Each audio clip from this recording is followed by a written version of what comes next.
Good evening, USPCA members. It's Larry Lynch from USPCA here. And actually, I'm not in Orlando, Florida tonight. I'm over at the beach in Ponce Inlet, Florida, because I just had to get the hell away. I have been now, this is week for a 12 for me since I locked away at the beginning of the pandemic.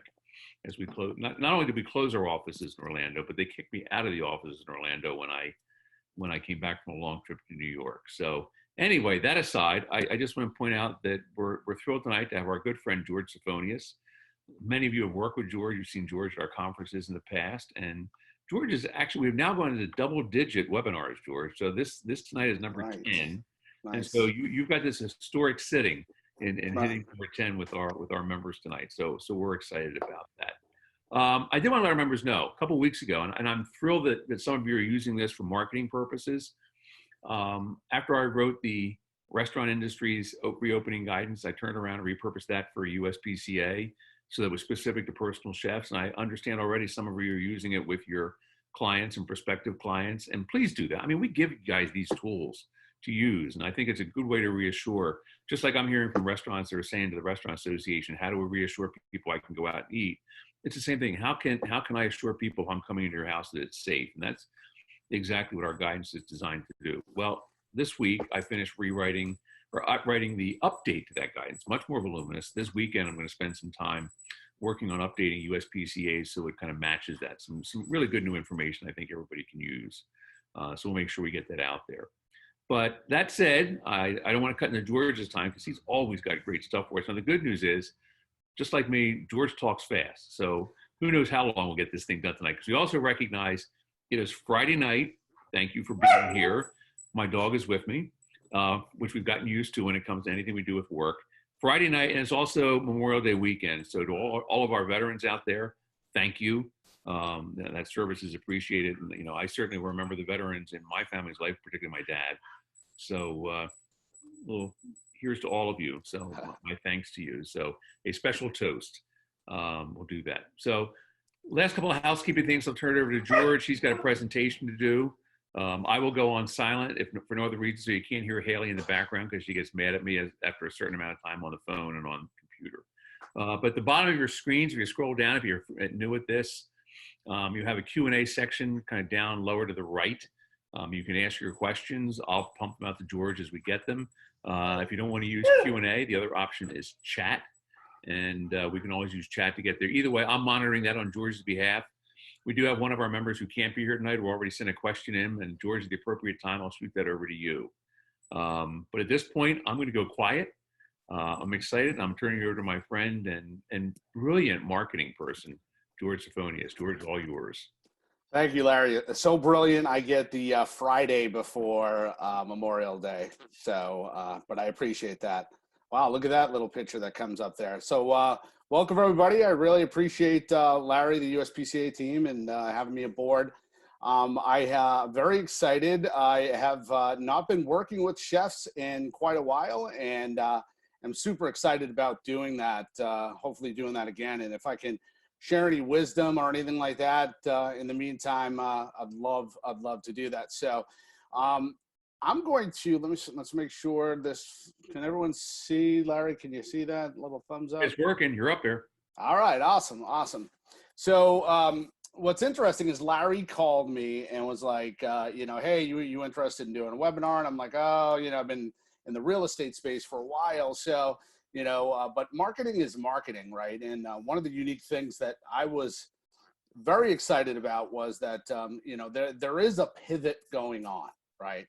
No matter what industry you're in, if you're in real estate, if you're a chef, my family owns a restaurant in town, we're all doing this like dance that's taking place, right? So I thought it was appropriate to really kind of talk about how you're going to pivot your marketing strategy, and decided that that was the, let me make sure I got, all right, excellent.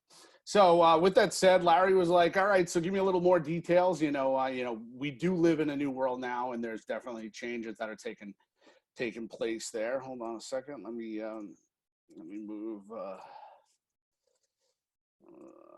me pull this down a little bit. All right. So Larry and USP, give me a second here. Let me pull this I'm going to see that. Make sure, pull it down. It's always the fun of screen sharing. Yes. Yes. All right. So you still see the screen, Larry? Yep, sure do. All right. Excellent. All right. Yeah, that's a lot better. So a little bit about me. I have, funny enough, I have about 20 years experience in the marketing space. I've been doing a lot of offline marketing, online marketing, and really consider myself a junkie, more or less, for the cool tools. I know Larry, every time we have a conversation, we start going into, oh, what are you using now for this? What are you using now for this?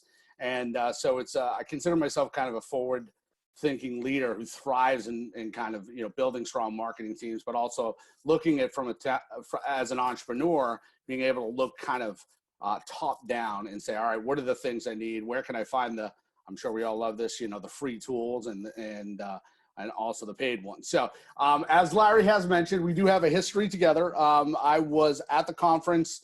I'm not sure how many of you were there in 2016 in Providence. I'm a New England boy, so it was real easy for me when Larry said, "Come on up." I was like, "Yeah, I'll do that for sure." So had a nice. I actually ended up spending a week up there and got to see some family. I'm in Orlando, Florida now, so it's always nice when I can get back up. But I just remember, like, you know, going through all those breakouts and really kind of sitting down. And I had some additional breakouts with some chefs and a few of you actually. And I'm not sure if they're still aboard the association. I'm sure they are, but came aboard and we really did some great things over the next couple of years after that. So really exciting stuff. I loved being part of that. It was a real neat thing. But, you know, I know this is kind of an ominous picture, right? But it is the truth, right? This is the different world that we live in now. So how do we adjust to this, right? I'm sure we all kind of have that really, you know, the first time you put on a mask and you go into a store and then, you know, you're sitting there and you're breathing on yourself and it's hot and heavy. You know, the same thing's going to like happen with marketing, right? There's, you know, we're behind this mask now and we're going to be taking it off real soon, but it is going to be a different world. So it's important for us to really kind of know those. If you look at, I went on the CDC site. I'm sure Larry spends all day, all night on this thing, but just kind of looking at the different cases, right? You know, by age group. I mean, there's a lot of chatter around that this is something that's really just affecting our senior population, but it is things that are hitting some of the lower demos. But again, we're all still going to be pivoting and shifting, so we have to do the right things to really kind of start to market to these audiences. Man, wow, some crazy things going on. So anyway, so here's the new normal, right? And I wanted to really show everyone, you know, what's going to be taking place. Look at these changes that have taken place, and you can almost like think of your own process, right? You know, we've been in lockdown, social distancing here about like, geez, 3 months, right? And you start to develop these new habits. But if you look at these like activities, right?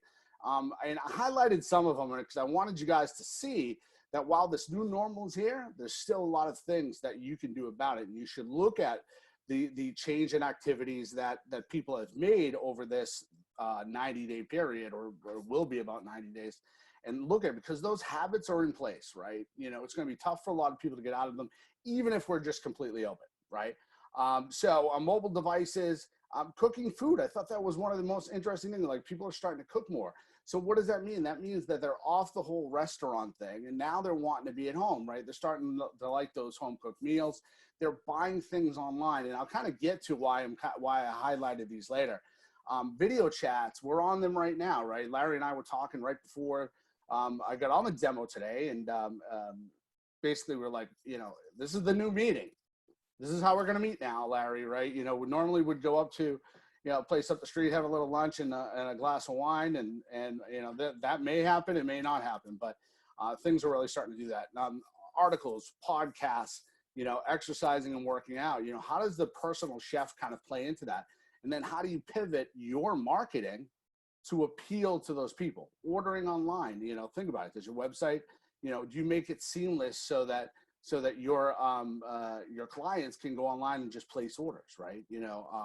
Online courses, things like that. Like, are you showing them the great things they can do as part of being a personal chef? So the new normal is here, and it's super exciting. But here's the thing: it's amazing and it's new, and it's all in your favor. I was thinking about this today. I was going through this presentation, and I'm like, holy crap, right?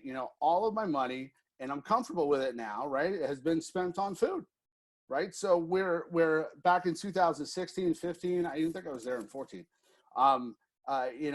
The whole personal chef. Oh, I'm not going to spend that monthly, right? I don't know what your family's doing, but I'm spending over $1,000 a month just on groceries.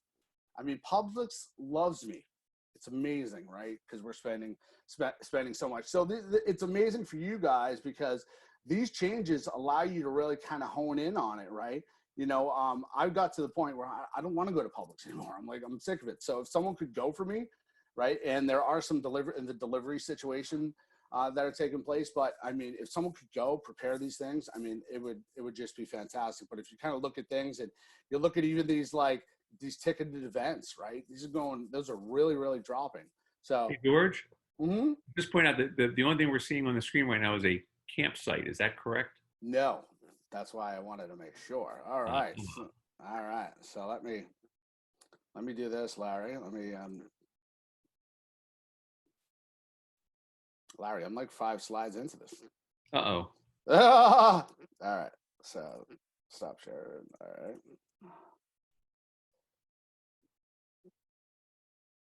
You want me to see if I can pop it up on my screen? Nope. I got it right here. How about that? Technology working? There we Did go. it? All right. Yeah, there we are. All right, total digital spend by retail category. All right, so I have to go back now, right? Because all my fun.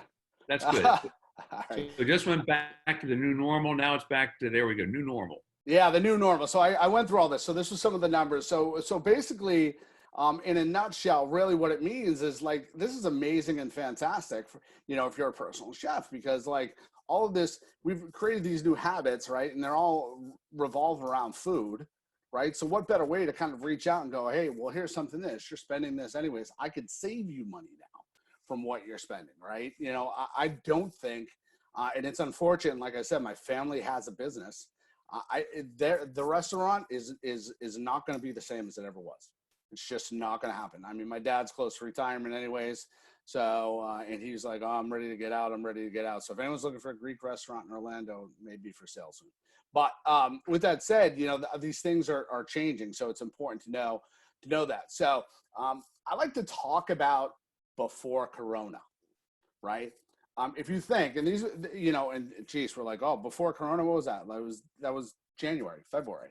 But it feels like it's been so long, right? So before Corona, there was a lot of things you could do that were super simple, right? You could have your website, you could maybe do some social media posts, right? And then you go and prepare for your clients. But, that was enough from a marketing standpoint to really put you on the map, right? But at the end of the day, it was fine, but it's before Corona. So you have to make those changes, and we have to make those changes. And there's a lot of things that are taking place.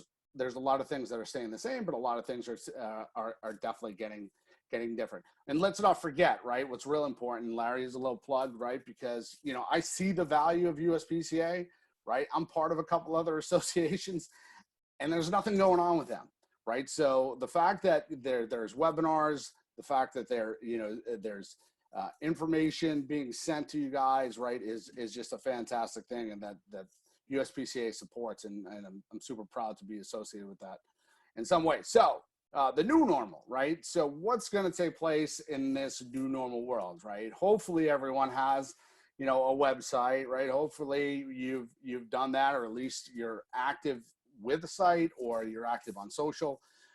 But things are starting to change. And what's real important, it's not a lot of the things that you think that you need, right? Here's one, I'll kind of give you a story, right? So I was the director of marketing for the #1 real estate team in the state of Florida, close to $1 billion in transactions. I was with them for about 2 years, and really grew them into by over 300%. One of the things I realized is that marketing really comes down to a number of things. It's not just the website. It's not just the tools and the cool stuff, cool tools that, you know, that people bring around like myself, right? It has a lot to do with being able to identify your audience. How am I going to market to these people, right? So when I was doing a digital guidance roadshow and went around to literally all the teams across the state, and I realized that not a lot of people understand how to identify personality types, right? Who are you dealing with? Are you dealing with someone who's a controlling situation, right? Are you dealing with a promoter, someone super excited, wants to initiate the relationship? Are you looking at an analyzer who's a numbers person? Are you looking at a supporter? This is the first step in marketing. And I think now's a perfect time to pivot your business to really, really understand and learn personality styles and how to identify them at the drop of a hat. Because if you're able to do that, you're then in turn able to really take it to the next level when you are doing your marketing. You'll know your audience. When you talk to someone on the phone, you're going to know right away, oh, this person's an analyzer, is really keeps saying numbers a lot, right? Keeps objecting them, to all these different things. Well, this guy is a controller, he wants to, control the situation, wants to tell me, all right, let me give him control. So from a marketing standpoint, these are the first things. So this is the first ways identifying personality styles. Then once you understand and are able to identify these personality styles, what can you do next? You can send communications to those ideal learning styles, right? If you don't know the learning styles, I can't get into a psychology webinar here, but visual learners, a majority of the population are visual learners. I think it's in upwards of 50 to 60%, and that's changing. There's kinesthetic that likes to be hands-on, obviously auditory, and then a small fraction are written, right? Those doctors, those lawyers that have been trained to look at things, comprehend them, and so on. But this is all the first step in marketing, right? So being able to do these things and identify and then push the correct messaging to the people so that they identify it, right? Well, if we're all visual learners, we like to what? See things. That's why I'm not doing a presentation here without slides. Well, I was for a little while, but I'm able to visually show you guys, and people understand it when you're visually seeing things.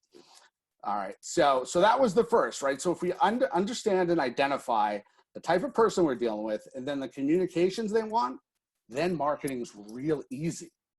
Well, not real easy, but it's easier, right? Because you identify what you can send to them, right? So if I can't put a quiz up there or anything like that, but here's the thing: we're going to be talking about video, right? Who identifies with video? Is it a text-based learner? No. Is it an auditory learner? A little bit, but it's more of a visual learner, right? It's a kinesthetic learner. Kinesthetic learner doesn't identify because they can't really touch a video, right? So anyway, the first one I wanted to really kind of talk about too, and we're doing it right now, right? Everyone really just needs to get comfortable with this webinar situation, right? There's a lot of great tools out there. I talked about, Zoom. They went through the roof, right? There's some billions of people have downloaded Zoom since the pandemic started. Google, who is going to be charging for Google Meet, their video conferencing thing, excuse me. They've offered it for free. I don't know if you've seen commercials out there, but they just said free. So if you have a Gmail account, you now have a free tool to go on and do these interactions, right? And I think it's important.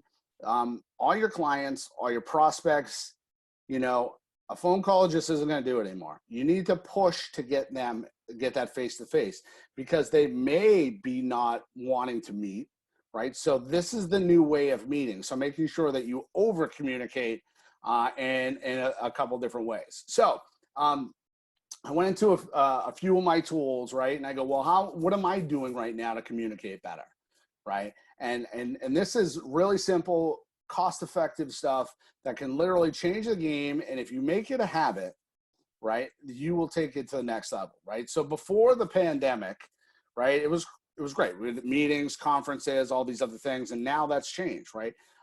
So if you look on the left-hand side, that's what's called the gimbal, right? So the way to separate yourself, and it's funny because I just saw a post today on Facebook, from one of the top agents that I'd been working with. And I told her to get a gimbal like 2 years ago.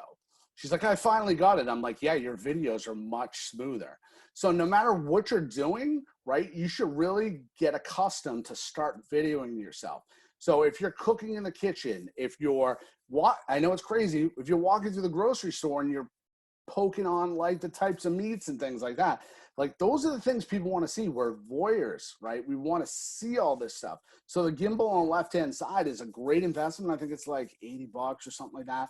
You clip your phone in and you're walking around. It's not like a selfie stick. It kind of keeps things nice and level so it's not all choppy and stuff.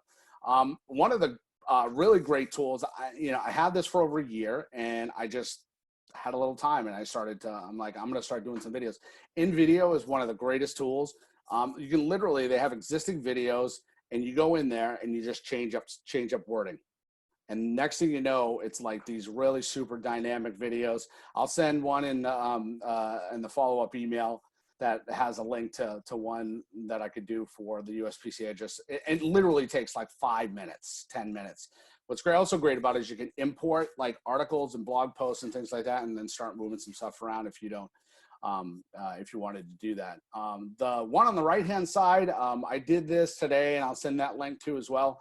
This is a fantastic tool, right? One of the biggest challenges with video is people can't email it, right? So in the real estate space, there's a couple tools, one tool in particular that everyone uses, but they've gotten really greedy. They made it really expensive. This tool just blows me away every single time I use it. What it is, it's called Dub, and basically you're able to do it on your mobile device or on your desktop and literally send it off. It sends, you can embed it into an email, just copy and paste it into an email, and it automatically puts it as like a GIF, if everyone knows what a GIF is. So a GIF is in there and it's moving around. So it's not an attached file, because that's one of the challenges with email, was like, oh, I have to attach this big video, it doesn't work, or oh, I have to upload it to YouTube to send it. No, this allows you to do it. I literally record it, I copy the link, I put it in an email, and I can send it right off to someone. And you can integrate it too as well with your email database too as well. So video tools, super important, right? Very, very critical that you guys all get comfortable with it. And I know video is not something that's new, but video is something that some people use. But now everyone has to do it. You have to be on Zoom webinars. You have to get comfortable in front of the camera. I know everybody hates to look at themselves on camera. You know, I was doing that today too. I'm just like, oh man, you know, too many quarantine days. I really have to get back out there. So, I mean, but you have to get comfortable with it because no one's judging you. They know it's part of your business, especially if you're an entrepreneur. So the second marketing pivot that I want to go into is local listings, right? And business listings. Here's one thing. I've been talking about this with the USPCA forever. Every chef that I talk about, this is the simplest, most cost-effective, free situation that you can do. Put yourself on the map.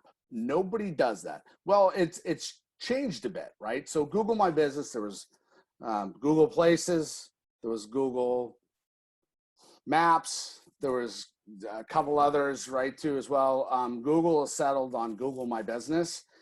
So basically what it does is it gives owners control. You don't have a website, great, you can do it inside there. You don't have a blog, Google My Business has a blog, and it funnels right to your local listing, right? Everyone's had a hard time with Google My Business, but Google's made it a lot easier now. So you want to make sure that your local listing, and by the way, Larry, I saw USPCA, we need to update that one too as well, because that's still saying the old Atrium building. So we want to make sure we update that. But a long chat with Rob. I'll talk to Rob about that. Yeah, but it's a super simple thing. It ties into, you know, all of your Gmail. It ties into your maps. So when people look at you, it ties into your reviews. You want to be getting reviews on Google My Business too as well. So I'm going to be sending this presentation out, but I need everyone to promise me that they're going to go and use this link. And I know, sorry, it's long, and that's just the way it is, but this is a free tool, right? And it's a Google review tool so that you can do a couple things. One, you're able to see, well, I'll go to the next slide. There we go. Starting on the left-hand side, one, you're able to see if your business is on there, right? I used to do some work with Golden Plum, who's here in Orlando, and so I pulled our information down and decided to do a search. So on the left-hand side, by using this tool, it gives you a nice link that's right there that you can just take this, right? So you can take this link, and basically what happens is it'll pop up a screen. Well, actually, excuse me, this link will show you your reviews that are on there. Right? I should have took a screenshot and put that on there. The second link here, because this was always a challenge to people. Well, how do I get people to my Google page? And like, they can't find me. I'm not on there. This gives a direct link so that you can literally send, move this over, so that you can send when you need a review. So if you've been working with someone, what's the best thing you can do? Send them a direct link. They probably have Google. If not, it'll prompt them to log in. Go and leave a review. It's super easy to do that. Google made it real hard for a long time, and they're still making it hard if you see that link itself. They made it hard for a long time to get reviews. So they're making it a little bit easier, and this tool just makes it super simple. And this 3 down the bottom here, that'll actually allow you to see where you're while you're on Google's page. So if you're not doing a lot of things online, you're not going to see many places that you're listed there.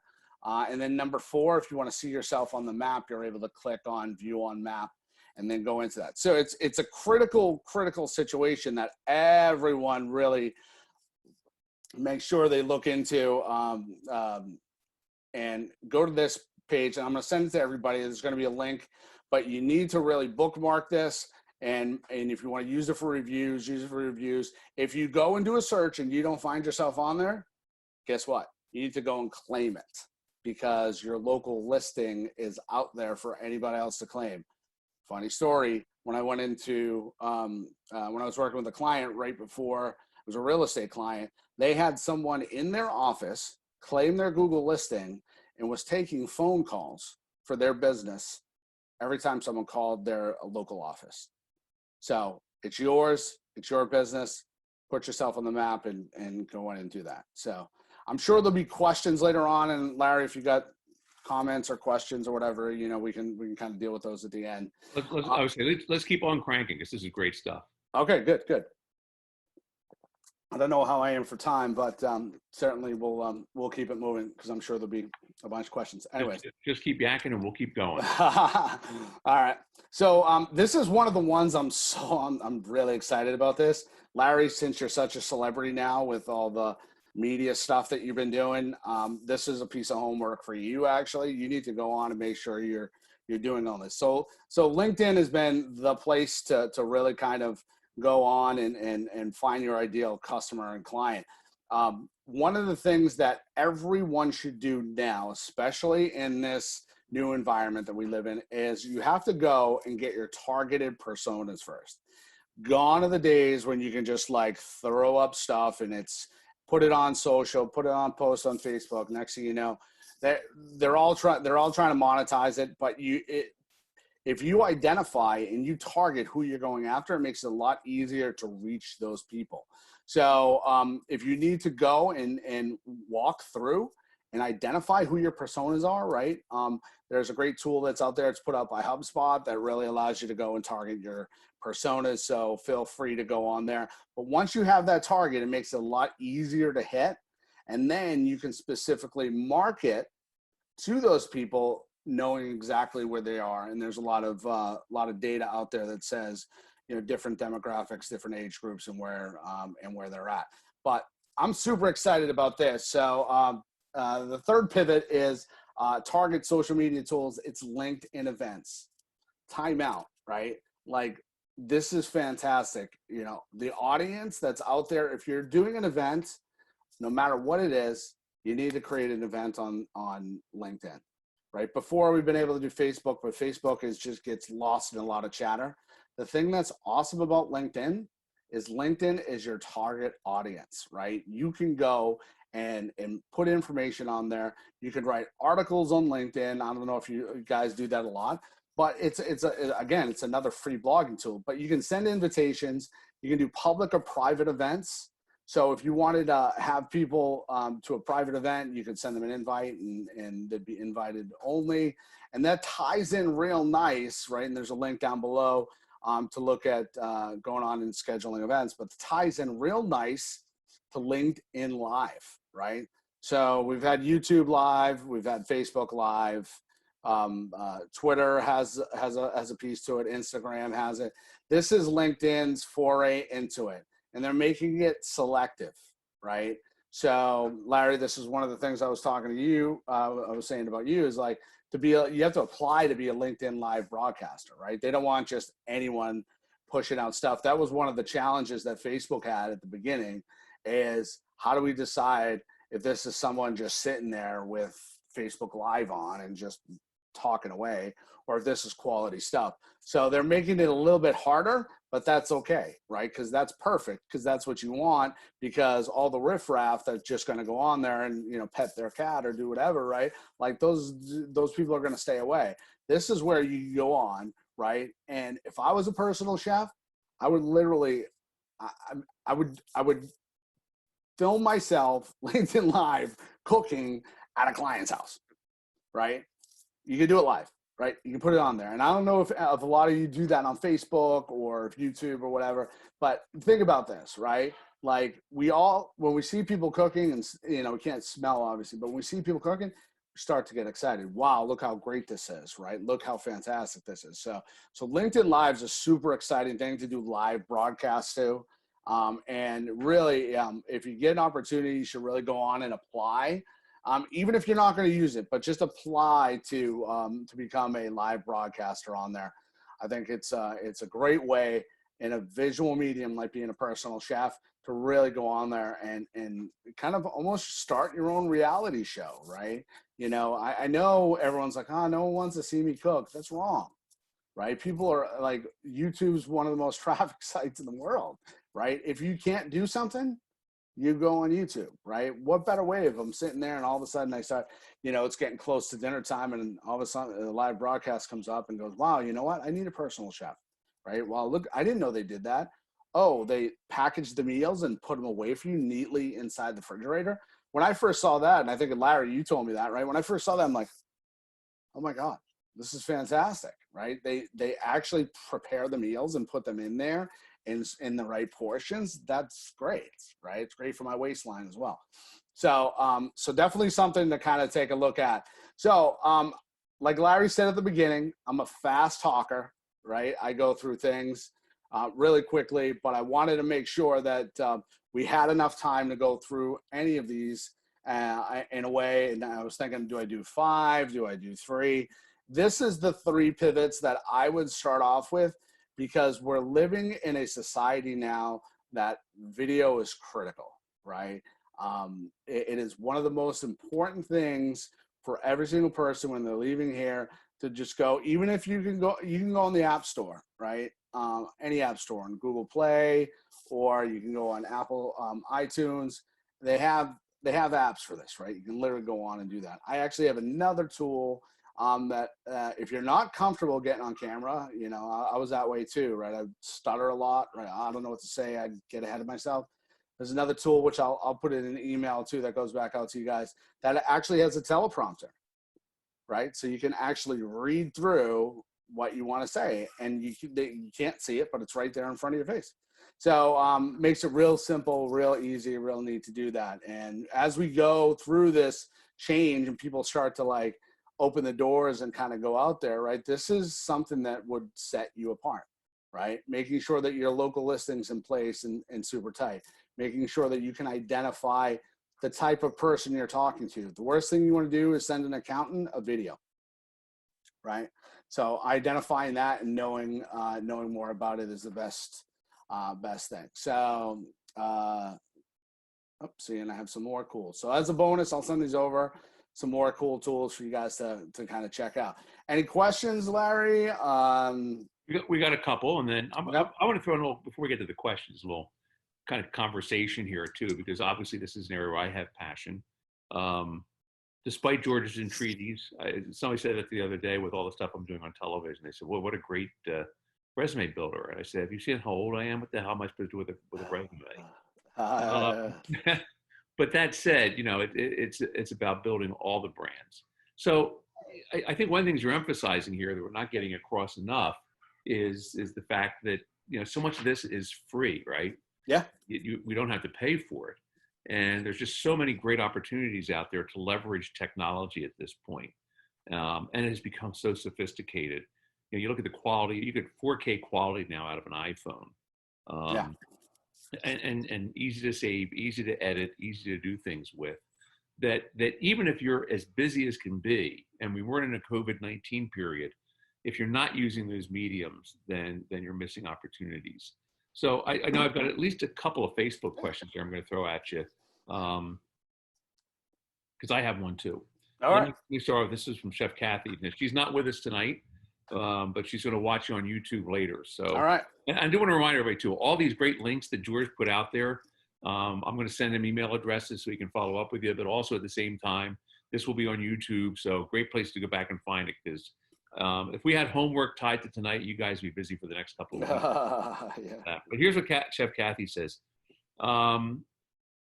Is Facebook ads the most effective medium for a service company that has limited service area, or would print ads in local markets be better? And then which social media do you prefer? Facebook, Instagram, Google, Yelp, YouTube, whatever. So I think I kind of just I'll start at the end. I identified kind of where I think, the best social place for at least chefs would be, right? I mean, it's great. Family gets to see, you can post it online. Facebook is great. I'm not, not downplaying it at all, but, I can identify who exactly I'm going after, right? Who can, this is a challenge too, right? Like who can afford me, right? Too as well. So that's always important. So I would think LinkedIn and YouTube is definitely a place that are two places that I'm very active in. Facebook, I do a lot of like personal posts, right? I'll post some stuff up there, some funny back and forths. As far as ads go, as far as paying for ads, right? Facebook was very economical at one point, but since everyone's jumping on there looking for the same real estate, it really becomes a more expensive venture, especially over the last couple of years. They've had some data security, privacy problems, right? And so Facebook is actually making it a lot harder for people, a lot harder to target people than they did before. So, which kind of kept the cost down and made it affordable. But I mean, it's still a good solution. It's still a way better solution than like I print, only because it's the physical that really kind of shoots stuff through the roof. I would continue to advertise on Facebook. Maybe, Larry, I think we kind of talked about it too, but I'm a firm believer in, find someone else that's good at something to do it, right? And not have it be a situation. I've always said that. I say it differently. I say the suck factor. If you suck at something, don't do it, right? Find someone that's good at it. Well, it's what we tell people, by the way, go hire a personal chef if you can't cook or don't like to cook, right? So, no different here, I think. Yeah. I don't cut my grass. I don't clean my pool, right? Those will just take way too long, right? And it's a lot easier to have someone come in and do it, and I won't get in trouble either. So you might. So you got to be careful with that. Yeah. Talking about the Facebook piece, is part of the challenge with Facebook the fact that there's so much, for want of a better term, noise.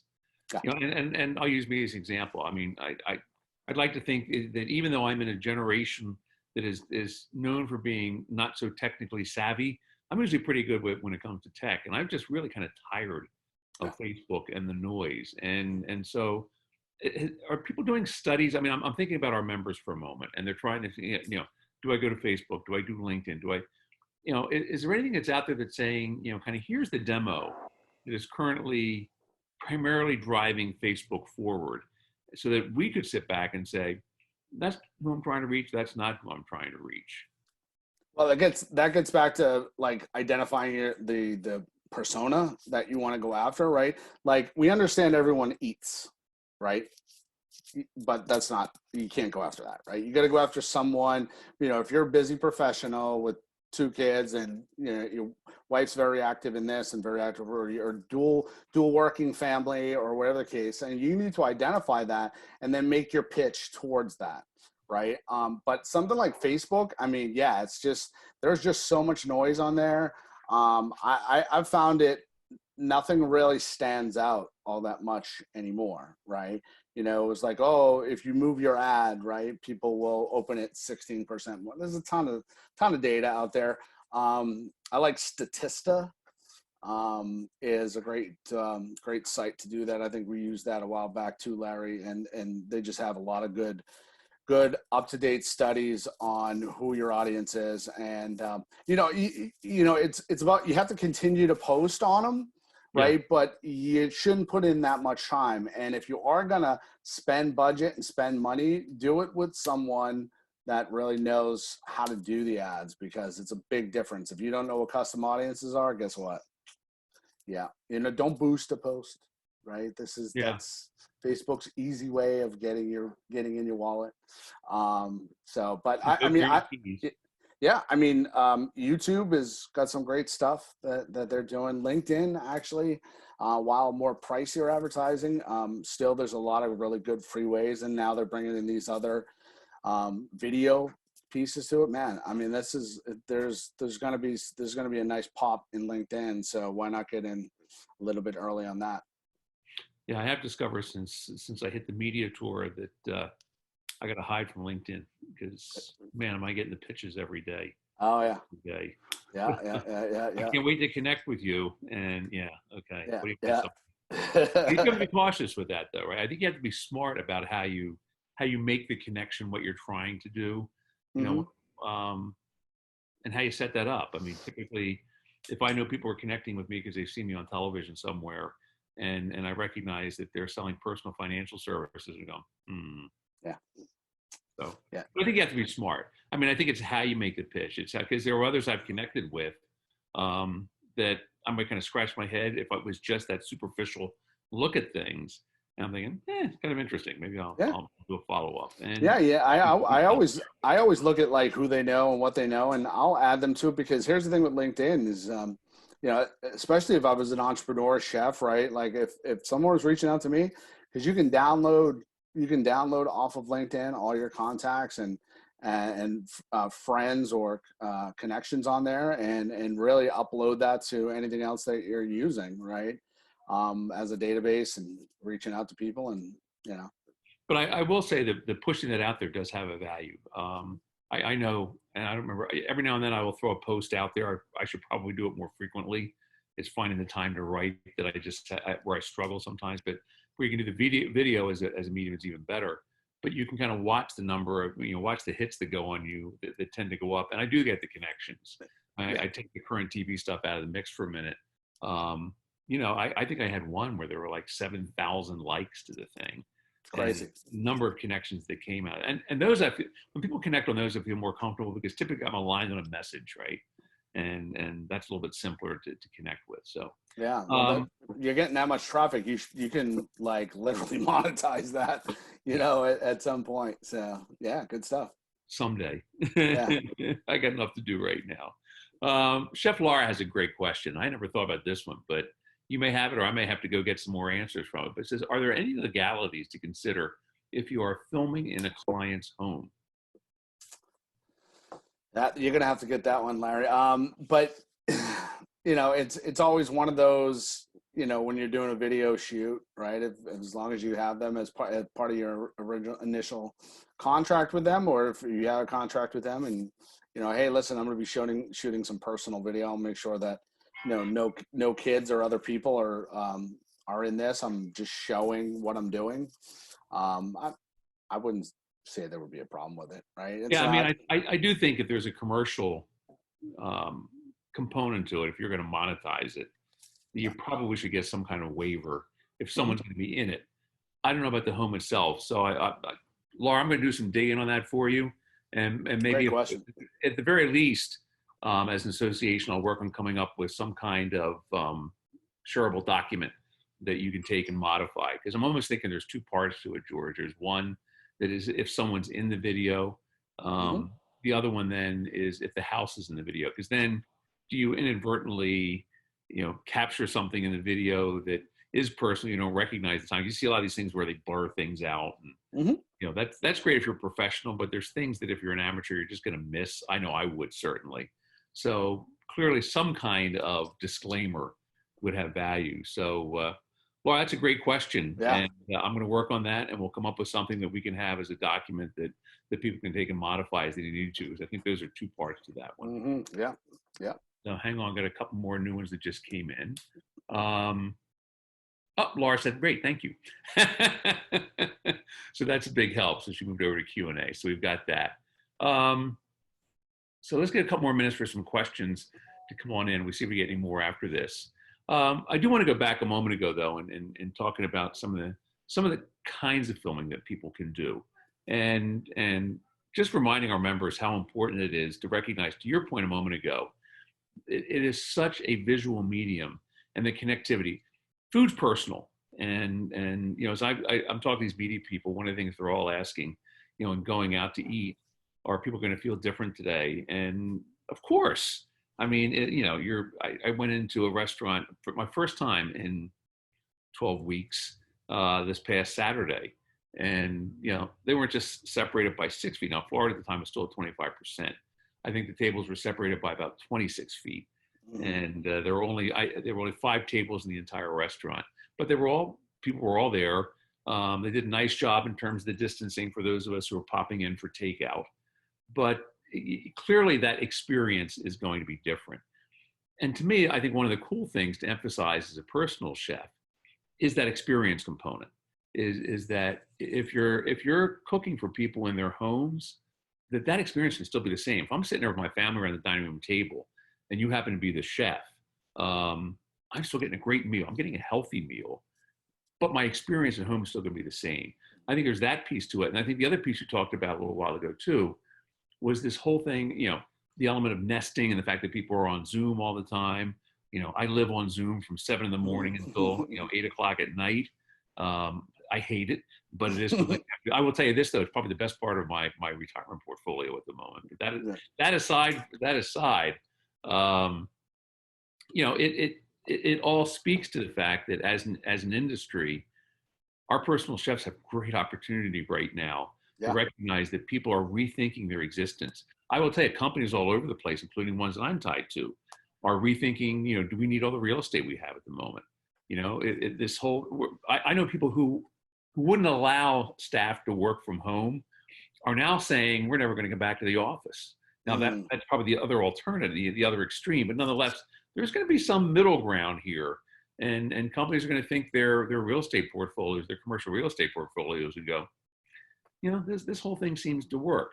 And I think the longer people get used to doing this versus, I'm going to pop around the office. Now, I will admit that I could get a lot done in a pop around conversation in the office than I can by, okay, I will schedule you from 2 o'clock to 2:15, to 2:30 is you, 2:30 to 2:40. But at the same time, it all speaks to this whole thing of nesting, being at home. And somehow that has to be see if you agree with it. That has to be an underlying part of the message that chefs have to share out there. And it doesn't have to be that overt, but it's chefs as they do video, as they push in these mediums, if they're even just doing something as simple as grabbing their Google listing, is that underlying message has to be, your home, I can be there, and it can be safe. And again, I'll say, like I was saying earlier, I hope all of our members take our guidance document, share it with your customers so they know what your commitment is to their safety and to your safety. And as we get the update done, we'll make sure we get that out to the members as well. But if the public sees that that's a commitment, I think that makes a big difference, particularly now as we're moving into opening phases around the country. Yeah, definitely. My funny, you had mentioned restaurants. My dad went from about 20 employees, most of them servers, down to 5 throughout the and then most of them were kitchen people and like one person serving. And he basically opened up his windows and he was serving people to go. And he's like, to be honest with you, I kind of like this better, right? Because I don't have to deal with all that. And plus the fact, if I could have like he had the whole inside closed down, and you know, he's like, I might just do a come up to the order kind of thing and pick up your food, sit down on the patio, and be done with it. So there's a lot of, especially people in the restaurant space, that are rethinking. All right, do I need this big space? Right? Can I make it more of a niche situation? And you know, if you know, if there's a spike in COVID again, right? You know, there's what, you know, what's going to happen then. So, you know, it's, people are changing their mindsets. There's a shift, right? There's a shift going on. Yeah. Oh, absolutely. And with that shift, I think comes that whole rethinking that you're talking about. Mm-hmm. And you know, even if there is, you know, if there is a spike, and who knows? I mean, I get asked this question a lot. Mm-hmm. Who knows what's going to happen? But again, for our members, there's still certainly, I think, chances for them to get in and help. And to your point, you know, if I don't have to go to the grocery store because a personal chef's going to shop for me, these are all underlying components of where we use this medium that you're talking about to get the message out there. So yeah, because I think that was one of the challenges I remember for a long time, Larry, at least working with all the chefs that I worked with, was getting that message across of the benefits of using a personal chef, right?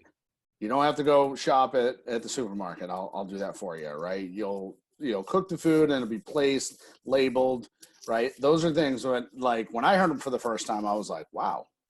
All right, now it justifies any additional cost, right? And here's the thing, like, a lot of people don't know what they spend, right? Going out and getting food and all that other stuff too. Like, so a calculator to show them, you know, because I have the thing with my bank and it says, oh, you 80% of your budget. And I'm like, what? Like, like I'm stuck in the house. What are you talking? And it's going to the grocery store. It's $1,000. And I'm like, wow, I need to, you know, cut back a my little Apple bit. Card will tell you the same thing. So it's great. So, yeah. well, I think we've got the questions asked for the night. Excellent. And we did almost 55 minutes, so we did good. Good. So a couple of reminders for our members that are here tonight.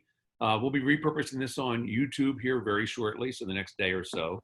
Watch for some emails coming for George, so you know when it's live, because there was a lot of great information, George. Thank you. I'm going to go back and watch it again because I know there's things I need to be linking to that I've forgotten about, and if I don't remember, I'll make sure Robert does too. But at the same time, we'll have that up on YouTube. Make sure you go on to YouTube, US Personal Chef Association, subscribe to the channel, and you'll get a notification the minute we go live. Cool thing is, this coming Tuesday night, and I got to get the message back out to everybody again because we had a lot of stuff going out. Chef Amadeus, one of the award-winning chefs, is going to join us. And the cool thing is, Amadeus is doing the very things George is talking about, but he's going to tell you how a personal chef can bring it to life.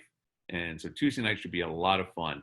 And then if you're interested, June 3rd, so it's a week from this coming Wednesday at 12:30, and this is on the National Restaurant Association side, but I am being joined by Dr. Ben Chapman.